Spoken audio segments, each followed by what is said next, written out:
For today's video ay may order na naman tayo na ating i-deliver.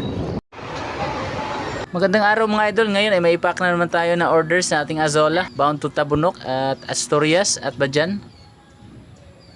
Ang sa Tabunok na order ay meet up lang natin at yung dalawa na Asturias at sa Bajan ay ihahatid natin sa South Bus Terminal para mapadala natin sa series bus.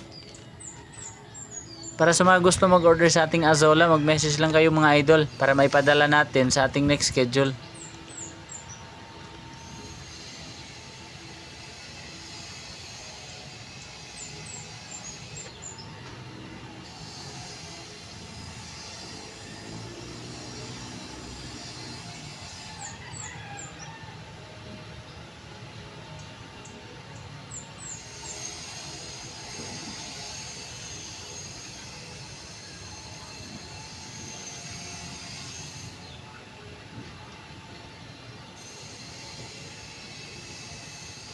Para nga pala sa nagtatanong kung para saan yung kulambo na aking tinakip sa aking Azola Pond. Ang purpose nito mga idol ay para hindi makapasok yung mga palaka.